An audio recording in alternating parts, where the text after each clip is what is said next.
Então, Capsu, e nós vamos falar agora sobre a crítica de apropriação cultural em adornos tradicionais gaúchos, né? Vocês sabem, lá no Rio Grande do Sul existem os centros de tradução gaúcha que são muito bacanas. Eu tive em alguns shows lá. É muito legal o pessoal preservar as tradições do Rio Grande do Sul, as cavalgadas e coisa e tal. Em Minas Gerais também tem centros de tradição mineira e coisa e tal. Não sei se tem em outros estados do país. Eu sei que no Rio Grande do Sul tem muito, os CTGs são muito grandes lá, os CTMs tem alguns em Minas Gerais, não sei nos outros estados do país, mas eu acho muito bacana isso do pessoal preservar a tradição, né? Só que aí agora o pessoal resolveu criar caso. Por quê? Porque é lógico, esses centros de tradição gaúcha tendem a ser mais à direita, mais conservadores. Aí o pessoal começou a criar casos dizendo que eles estão se apropriando de adornos dos índios da etnia Kengang, que teriam sido incorporados ao tradicionalismo gaúcho sem o devido reconhecimento. Qual que é o problema disso? O problema disso é que tudo na nossa cultura é apropriado de alguém. Não existe cultura pura. Os Kekiang também, os elementos dele foram apropriados de outras culturas também. Sempre é assim. É assim que o ser humano evolui. É com cópia e aperfeiçoamento de coisas que outros faziam. Então, todo esse conceito de propriedade intelectual é errado e, por consequência, o conceito de apropriação cultural, que não faz nenhum sentido. A instituição é das poucas do Rio Grande do Sul que tem o ensino baseado na cultura indígena. E acho muito bacana eles propagarem a cultura indígena, não tenho nada contra isso, né? A cultura sempre foi baseada em oralidade, coisa e tal, enfim. Agora, de novo, como é que fica? Porque o pessoal não pode tirar e nem pode colocar o grafismo nas coisas, né? Aqui, ó, as expressões culturais tradicionais que englobam grafismo constam na legislação brasileira como parte do patrimônio cultural. De acordo com a advogada, a violação dos direitos autorais ocorre com frequência nos adornos do tradicionalismo gaúcho, que teriam se apropriado dos grafismos e seriam utilizados de forma vazia para compor vestimenta sem valorizar sua origem. Aqui, ó, em 2022, o movimento tradicionalista gaúcho vetou a utilização de figuras geométricas contínuas na pilcha gaúcha. Ou seja, justamente para não... que os índios não querem, a gente tira, beleza. O fundamento está ligado à preservação da identidade cultural gaúcha, ainda que se reconheça que os elementos de tecelagem andina exerçam influência sobre usos e costumes do povo do Rio Grande do Sul, coisa e tal. Aí os índios reclamaram também porque não pode. Não, porque aí tá tirando os índios também, não pode tirar. Cara, eu vou te falar um negócio, esse pessoal, eles querem criar caso. É só isso, né? Ou seja, eles querem que todos os centros de tradições gaúchas acabem porque estão usando um negócio de índio que os índios não querem usar porque e não tem índio suficiente para expor a cultura deles e coisa e tal. Caramba, cultura não é uma coisa única. Você pode ter expressões, pode ter variações, pode ter inspiração. Toda cultura é, no mínimo, inspirada em outras culturas, né? Acho um erro enorme esse tipo de coisa, uma criação de caso sem nenhum significado. E daí, por isso que eu falo também que propriedade intelectual é lixo. Copiar as coisas é direito de todo mundo, ninguém tem que ter problema de copiar a coisa, não. Achar que porque você fez alguma coisa, é seu e ninguém pode usar, isso é um erro fundamental. Esquece essa porcaria. Então, Capsu, e nós vamos falar agora sobre as eleições na Bolívia, tá? As eleições foram boas no sentido de que, ok, vai ser um presidente de direita a partir do ano que vem, mas não foram tão boas assim porque ganhou a direita moderada, ganhou a direita sapatênis, ganhou o PSDB deles lá, que o PSDB nem é direita, né? Mas ganhou a direita permitida por lá, né? O Rodrigo Paes ganhou por cerca de 10 pontos de vantagem do Quiroga. O Quiroga era, de fato, o cara da direita de verdade lá na Bolívia. Enfim, já é um começo, pelo menos saiu da esquerda. Já é um começo, no final das contas. Vamos torcer para que isso seja o primeiro passo de outros passos mais em direção à direita lá na Bolívia. Então o pessoal está colocando aqui que a Bolívia dá uma guinada à direita, o que é uma coisa positiva, mas eu não tenho muita expectativa não. Por quê? Porque, de novo, a situação da Bolívia é muito crítica. É igual a situação da Argentina, muito crítica também. O Milei está apanhando pra caramba para botar a Argentina no lugar lá, mas o Milei está fazendo as coisas certas, está indo pelo caminho radical, pelo caminho de cortar as coisas. Se ficar no caminho do meio, que é o caminho que o Rodrigo Paes está querendo, ele vai se dar mal, vai acabar sendo um Macri lá da Bolívia. Não vai conseguir resolver os problemas, vai conseguir criar inimigo num monte de gente e está arriscado fazer a esquerda voltar em seguida. Então, eu não gostei desse resultado da Bolívia, não. Infelizmente, preferia muito mais o Quiroga do que o Paes. Acho que seria muito melhor para a América Latina. Mas não deixa de ser um bom resultado para a América Latina, inclusive aqui para o Brasil, porque é menos um coleguinha do Lula na presidência nos países da América Latina, né? O Trump vai poder fazer uma proposta para ele, vai poder ajudar a Bolívia em troca de apoio também na América Latina. A gente sabe que o Trump está querendo virar a América Latina para o lado correto da força, o que é uma coisa muito positiva. Vai poder fazer pressão neles ali, vai poder pressionar. O Equador já está do lado do Trump, Bolívia está do lado do Trump, Paraguai está do lado do Trump. Ou seja, o que sobraram é Brasil, Chile e Colômbia, que são países que estão com a esquerda ainda, mas estão com a esquerda fraquejando, né? Não ganham na próxima eleição. O Uruguai só é que está com a esquerda ainda com alguma força, porque foi recém-eleito, mas também não vai durar muito tempo não. De qualquer forma, a subida ao poder do cara da direita é uma boa notícia para a Bolívia. Vamos esperar aí que isso traga um resultado razoável. Eu só temo esse problema. Ele vai ficar nessa de resolver as coisas com ideologia não coloca comida na mesa. Vamos para a pacificação, vamos fazer a pacificação do Aécio. Ih, rapaz, isso aqui tem uma pinta de dar errado. Vamos ver, vamos torcer para dar certo. Torcer muito para dar certo, mas não sei não estou esperançoso pela Bolívia não. Escolheram o cara errado, tinha que escolher o cara do porradão. O cara do carinho, meu amigo, só vai dar merda, só vai botar o governo na mão da esquerda de novo. Mas vamos ver qual vai ser o resultado lá na Bolívia. Esse é o Ancapsu e nós vamos falar agora do problema do Bessias, hein? Olha que coisa, como eu previa, o Bessias está enfrentando oposição no Senado, o Alcolumbre não quer o Bessias não, o Alcolumbre quer o Pacheco. Olha que coisa, vamos ver como é que vai ser, é o que eu falo para vocês. Acho pouco provável, tá? Eu acho que o mais provável é o Bessias acabar sendo indicado mesmo para o STF. Mas tem uma pequena chance dessa briga entre o Alcolumbre e o Lula e o Bessias e o Pacheco, não sei o que lá, dar ruim e essa vaga sobrar para o próximo presidente. Ó, tem essa chance, hein? É pequena, mas tem essa chance. Pois bem, o Alcolumbre aguarda contato do Lula para tratar de sucessão do Barroso no STF e insiste no apoio a Pacheco. O Lula tinha prometido para o Alcolumbre uma série de diretorias nos Correios, né? O Lula falou que podia ter um monte de diretoria no Correio aqui. Ó. Nos bastidores do governo, há uma discussão sobre a possibilidade de colocar cargos no Correio à disposição do presidente do Senado para viabilizar a aprovação do nome do escolhido pelo presidente para o STF. Alcolumbre, no entanto, tem dito a aliados que descarta essa possibilidade, porque tem preferência pelo Pacheco. Ou seja, é isso que eu falo para vocês. Por que os Correios estão na merda? Por que os Correios estão falindo? Porque os Correios é usado para politicagem, bota um monte de carguinho lá, um monte de gente, coisa. Deve ter um monte de gente hoje que é aliado do Lula lá, aí tiraria esses aliados do Lula, colocaria aliados do Alcolumbre, que vão ser pessoas inúteis do mesmo jeito. Repara que ninguém está falando assim, vamos botar pessoas competentes nos Correios, vamos botar pessoas que saibam trabalhar. Não, foda-se. Pode ser o cara mais inútil do mundo, sabe nem ler e escrever, mas vai ganhar o carguinho lá porque é amigo do Alcolumbre, ou porque é amigo do Lula, né? Agora, qual que é a ideia do Pacheco, ou a ideia do Alcolumbre? É segurar a coisa e pressionar o Lula para mudar a indicação. Mudar a indicação em algum momento lá na frente, né? Pode ser que isso aconteça? Pode ser. Porque se começar a ficar muito perto do final da coisa, né, não tem alternativa. Imagina, por exemplo, que o Lula perca a eleição do ano que vem. E ainda não tem aprovado o Bessias. Olha a força que o Alcolumbre vai ter. O Lula vai ter que entregar qualquer coisa.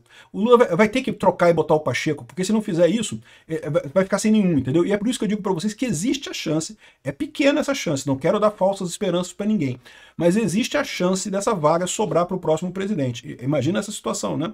O Pacheco, o Alcolumbre querendo ajudar o Pacheco, segura a votação até perto da eleição do ano que vem. Aí o Lula apavorado, vendo que tem que trocar, tem que botar o Pacheco. Só que aí ganha o pessoal da direita. Aí o pessoal da direita começa, o próximo presidente já vai ter força. Por mais que ele não seja ainda o presidente, ele pode conversar com os senadores que estão lá, com os senadores que estão ainda, né? E se tiver uma maioria grande, barra a indicação de quem quer que seja, né? Lembra, essa eleição agora tem um monte de senador que está candidato à reeleição. A gente já vai saber também quais que já foram reeleitos, quais que não foram reeleitos ainda. Aqueles que não forem reeleitos, eles meio que não interessam para eles. Eles vão querer aprovar o Bessias, por quê? Porque a ideia deles é que, né, a gente não vai ser mais senador ano que vem, eu vou poder dizer, eu vou poder cobrar a favor do Bessias, porque, ó, eu te indiquei, eu votei para você, tipo, essa indicação. Isso é um valor que eles têm lá, né? Esse voto, é o que eu falo para vocês, é uma máfia esse troço, né? Eu te ajudei ali, então me ajuda agora, entendeu? Esse tipo de coisa que eles fazem lá, né? Então, os senadores querem aprovar o Bessias, os que vão sair. Mas aqueles senadores que não forem sair, que forem continuar, se tiver um número suficiente deles, talvez eles falem, pode deixar, a gente aprova o próximo, né? Se tiver quórum, pode ser pela primeira vez um indicado que não passe. E isso pode valer tanto para o Bessias quanto para o Pacheco, dependendo de como é que seja a coisa. Então, é uma ótima notícia isso daí. Assim, pra gente, tanto o Bessias quanto o Pacheco são muito ruins, não tenho o que dizer, os dois são novos, eu não vou ficar muito tempo no STF ainda. O Bessias está com 45 anos, o Pacheco com 48, então ainda tem muito tempo no STF, o que é uma merda, mas no final das contas, quem sabe a gente não consegue beliscar isso no próximo governo, né? Vamos aguardar para ver como é que vai andar isso daí, né? Olha só, e acionaram até o André Mendonça para ajudar o Bessias a conquistar votos no Senado, né? O André Mendonça é contrário ao Bessias, mas ele é evangélico, né? Eu tenho certeza que o pessoal evangélico vai querer ajudar o Bessias porque encara isso como uma coisa, né, da mesma turma, né? Que é aumentar o número de ministros evangélicos no STF, né? Mas é o tipo da coisa que o André Mendonça pode ajudar nesse primeiro momento, né? Se realmente a votação do Bessias for ano que vem. Mas se chegar, por exemplo, chegou no final do ano e não foi eleito o Messias, não saiu a indicação ainda para o STF, e foi eleito um presidente da direita, é perfeitamente razoável que o Mendonça negocie com esse novo presidente da direita. Olha só, tudo bem, a gente vai segurar essa indicação, mas tu tem que indicar um evangélico também ano que vem. E beleza, indica um evangélico ano que vem, outro evangélico, vai ser uma força do mesmo jeito, e pronto, e o Messias ficou a ver navios, né? Então essa briga do Lula com o Alcolumbre pela indicação ao STF é uma coisa positiva, vamos torcer para ter mais briga. O Alcolumbre já falou que não quer saber de cargo no Correio, não, tá quebrado, não tem dinheiro mesmo. Esse é o Ancapsu e nós vamos falar agora sobre essa coluna do Guilherme Amado que garante pra gente que a Faria Lima já tá contando com a vitória do Lula ano que vem. Não, porque Lula 4, não tem esse negócio não. Alguns já estão falando em eleição no primeiro turno. Não vai ter nem segundo turno ano que vem. Olha que coisa, hein? Eu vou te falar uma coisa. Eu vou mostrar pra você qual é o argumento dele aqui, mas a minha visão é que isso pode ser três coisas. Primeiro, ele só ouviu retardado na Faria Lima, porque tem que ser muito retardado para acreditar nisso. Segundo, ele ouviu a Faria Lully, né? A Faria Lully é aquela parte da Faria Lima que é totalmente lulista. Existe, é pequena, mas existe, né? E terceiro, ele é um instrumento do sistema. Ele está ajudando a propagar uma fake news aqui para tentar ajudar o governo Lula a ter mais apoio do Congresso. Eu só consigo ver essas três possibilidades nessa matéria aqui, porque não tem lógica nenhuma isso daqui. Então tá aqui, ó, Guilherme Amado, vocês conhecem, né? Assim, que ele é um operador do sistema, um funcionário do Estado, todo mundo sabe. Ele é o cara que inventou o negócio do Felipe Martins, lá da entrada do Felipe Martins, lá no CBP e coisa e tal, ajudando o Alexandre de Moraes, ajudando o Lula. É o cara que está ali pronto para ajudar a esquerda. Não tem outra coisa não. O cara trabalha para ajudar a esquerda. Mas ele está dizendo aqui, ó, na Faria Lima, conversas já falam em reeleição de Lula no primeiro turno. Vitória de Lula em 2026 é avaliação corrente há tempos. Na Faria Lima já dá por certo o Lula ganhando no primeiro turno, né? Onde já tem gente falando até em reeleição no primeiro turno. Ih, caramba, Faria Lima. Bom, lembra que a Faria Lima é aquele pessoal que achava que o Lula ia ser bom pro Brasil, né? Que ia fazer uma boa economia pro Brasil, né? Então, pra você ver como é que pode ser mesmo o pessoal retardado da Faria Lima que tá falando essas coisas aqui. O Henrique Meirelles, Armínio Fraga, esse pessoal meio lesado das Faria Lima, que depois vê com, ai não, agora boa sorte aí, tchau aí, porque viu que deu merda, né? O Lula de humor. Exatamente, né? E vocês achavam que não ia, né? Aqui, ó, a maré positiva do governo Lula, que engloba a grave crise do bolsonarismo. Grave crise do bolsonarismo o pessoal prendeu o Bolsonaro, né? Prendeu na mão grande, na força grande o Bolsonaro. Atingiu definitivamente os humores da Faria Lima. Se nos últimos meses o favoritismo de Lula à reeleição vinha sendo a tônica das conversas e análises entre banqueiros e investidores, as avaliações agora vão além. Já tem gente falando até nas chances do presidente ganhar no primeiro turno. Nem vai ter segundo turno, acabou, ganhamos, bota a faixa no Lula. Aqui, ó, a leitura da Faria Lima sobre o bom momento do Lula passa pelo que se entende como acertos políticos diante da crise com os Estados Unidos. O presidente, afinal, encontrou no discurso da soberania um fator de aglutinação do governo até então apagado de pouca... Caralho, quem acredita nisso, bicho? Que porcaria de soberania esse negócio todo? Isso é uma besteira danada. Ninguém compra essa porra de soberania, ninguém comprou esse troço. Só na cabeça desse pessoal que isso... Porque o interesse deles é o seguinte, é dizer que o Eduardo Bolsonaro fez errado. O Eduardo Bolsonaro se ferrou. O Eduardo Bolsonaro errou e não sei o que lá. Então, não, que tá vendo, ajudou o Lula e coisa e tal. Eles estão insistindo nesse papo como uma grande falácia. Por quê? Porque o Lula tá na merda. O problema deles é isso. O Lula tá na merda, a oposição, até o Centrão tá saindo do governo em direção à oposição.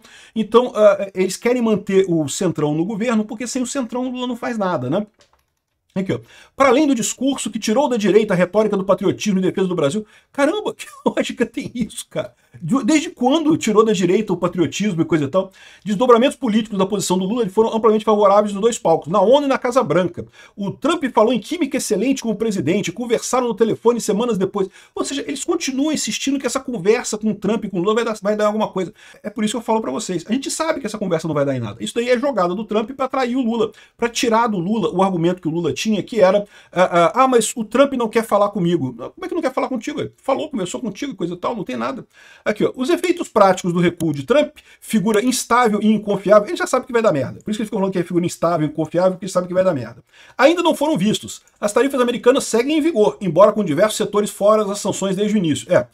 Diversos setores menos importantes, os setores mais importantes estão todos sancionados. E Alexandre de Moraes segue enquadrado pela Lei Magnitsky. Não, você errou aqui, o Guilherme Amado, você falou arbitrariamente, não. justamente, honestamente, de forma muito justa, sancionado pela Lei Magnitsky. Ou seja, não mudou nada, não tem nada para comemorar ainda. Mas, diante do que se anunciava, um cenário absolutamente conflagrado, Lula avançou algumas casas na pacificação das relações. Que casas que ele avançou, cara? Não avançou nada, não avançou casa nenhuma. É o que eu falo para vocês, das duas uma, ou ele tá falando com a Faria Lully, que é aquela meia dúzia de idiotas na Faria Lima que acredita no Lula ainda, né? Armínio Fraga, Henrique Meirelles, esse pessoal. Ou ele tá, sei lá, tá inventando isso da cabeça dele, porque só pode ser isso, não tem outra alternativa, cara. Não tem o que dizer disso daqui, né? E o que eu acho legal disso é que eu fico satisfeito com isso. Eu torço mesmo para deixar claro que o pessoal compre mesmo essa narrativa de que não porque o Lula tá negociando, porque o Lula tá fazendo. A minha visão é que o Lula já desistiu dessa negociação. Ele já conversou com o Mauro Vieira, já viu que não vai ter nada e já desistiu. A prova disso é que ele já começou a bater no Trump de novo. Esse pessoal não se tocou desse negócio, né? Ou fingem que não estão se tocando desse negócio. Isso tudo aqui é o quê? Isso aqui aponta para o que eu falei. O mais provável é a terceira opção. O Guilherme Amado está agindo como agente do sistema, como propagandista do sistema. Por quê? Porque o Lula está com um problema. Aqui, ó, o Partido do Centrão se movimenta para 2026 e se afastam do Planalto em votações na Câmara. O movimento reflete desgaste político e reposicionamento de legendas. E qual que é a maneira que o Lula precisa para recuperar o apoio do Centrão? Porque senão, se ele não pegar o apoio do Centrão agora, ele vai ficar um ano sem aprovar nada no Congresso que não seja... Aliás, ele já não aprova nada no Congresso que não seja interesse do Congresso também, né? Mas esse tempo agora é crucial, porque é perto da eleição. Então, se o Lula realmente perde o controle do Congresso agora, ele vai se ferrar para as eleições lá. E qual que é a maneira do Lula garantir apoio do Congresso? Você fala, não, tem mais 4 anos de Lula aí, vocês têm que me ajudar, que senão vocês vão perder as boquinhas tudo, 4 anos e coisa e tal. A essa altura, os partidos do Centrão vão falar, mas 1 ano de governo Lula... Deixa pra lá, a gente abre mão das boquinhas, abre mão dos carguinhos e a gente vai para ganhar a eleição de 2026, né? Se convencer que o Lula vai ficar mais 4 anos, né, aí o pessoal muda de lado. Eu, sinceramente, acho que não. Acho que ao contrário, a Faria Lima já tá vendo que o Lula vai cair em 2026. Sabe por que eu digo isso? Por causa disso daqui, ó. Ibovespa. Ó, tá em alta.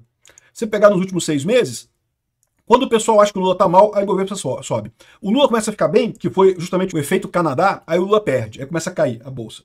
Porque a posição da bolsa é essa. O pessoal quer investir no Brasil na expectativa que o Lula caia ano que vem. Então você está comprando a ação na baixa agora, vai valorizar ano que vem. Então beleza. Se o Lula vai ganhar a eleição, já sabe que vai ser merda a economia brasileira. Então você não tem que vender Brasil. Então é o contrário, né? A Faria Lima não está confiante na vitória do Lula, ao contrário, está achando que o Lula vai cair mesmo. Isso aqui é só papo de propagandista. Não é à toa que o Brasil 247 tá animado nisso daqui, tá achando lindo aqui, gostou muito aqui do Brasil 247, dessa fala do Guilherme Amado, né? Mas é só isso mesmo. E eu fico feliz, de novo, fico feliz que estejam apostando nesse negócio da negociação com o Trump, eles vão quebrar a cara. Perfect.